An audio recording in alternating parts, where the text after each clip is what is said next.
Hey everybody, this is a demonstration video on how to do a brake inspection and how to jump start your car and how to charge the battery. But first we're going to do the brake inspection. We got to do the brake inspection to make sure that that the tire is good and that the brakes are fine and all well and working.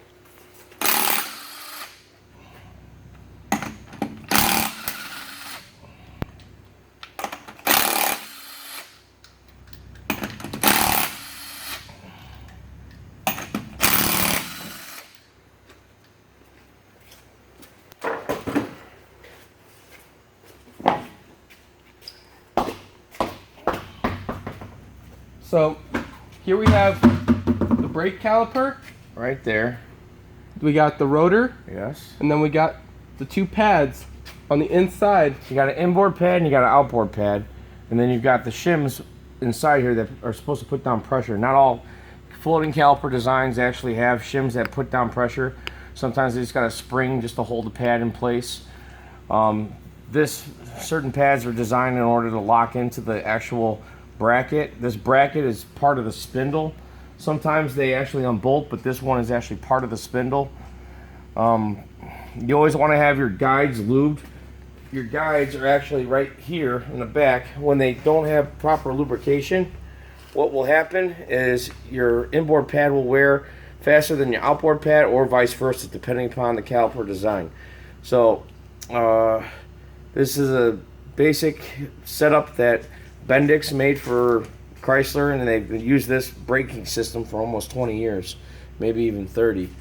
Then what else?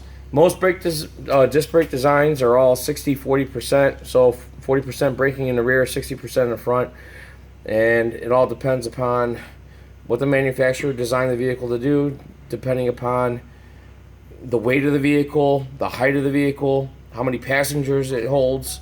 So to be safe, you got to make sure you have everything clean and done right, and grind down all the surfaces and go over everything with a fine-tooth comb before you put together, because someone's life is at stake.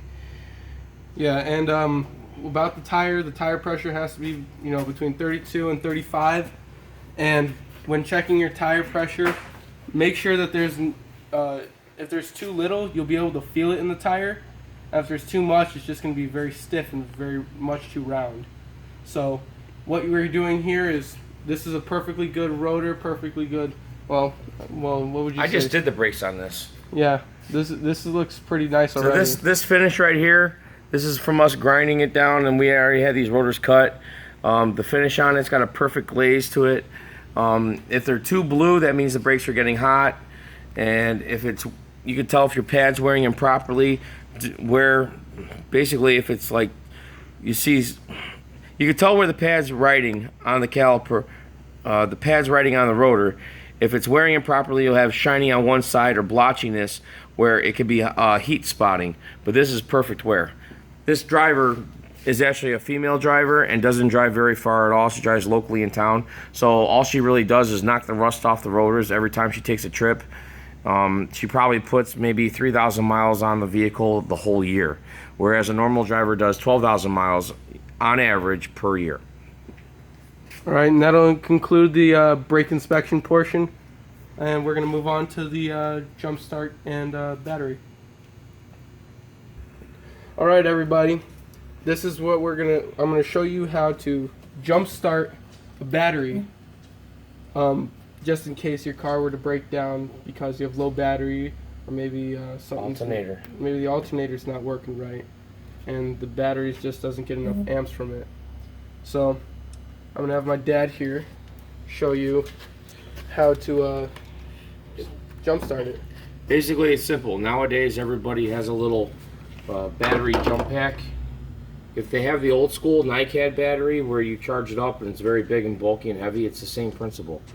But this one is different. These are about $300, and most shops have them. It's a lithium ion, and this, believe it or not, which is about the same size as my hand, is 900 amps. So why they don't make this on modern vehicles nowadays, they do offer it on some of the very expensive cars, but the way that their charging systems are, but not for anything that's modern, mass produced.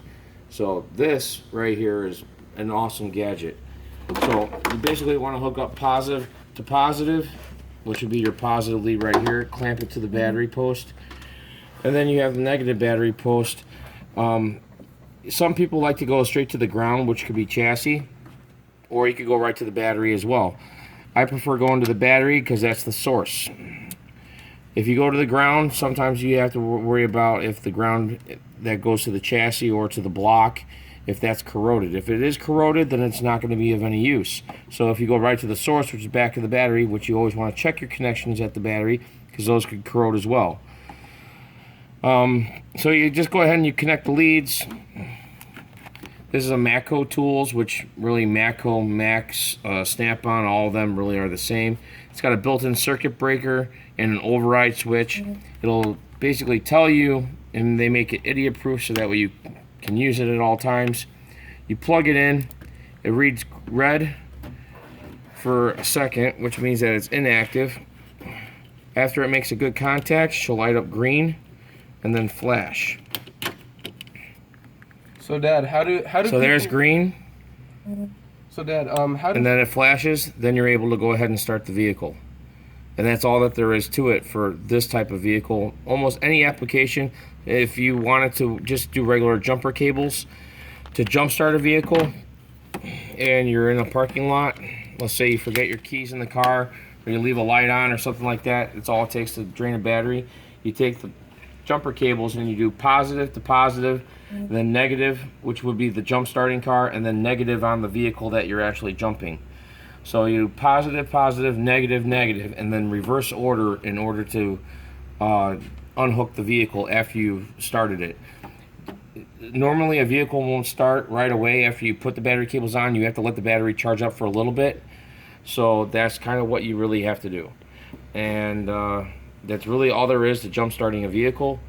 Doesn't take a genius, but there's a lot of grown men out there that don't even know how to do it. So quick questions. I got 2 questions. How is it that most people get hurt while trying to change a tire or trying to jump start a battery? Is there ways people get hurt commonly with trying to do these things? cheapest thing in life to do is pay attention. Make sure your feet ain't under the vehicle if you're jacking it up. Pay attention to what you're doing. Read the instructions before you do it. Don't read the instructions as you're going along, because sometimes people will actually skip a step. And you shouldn't do anything working on a car alone if you're not comfortable working on a car.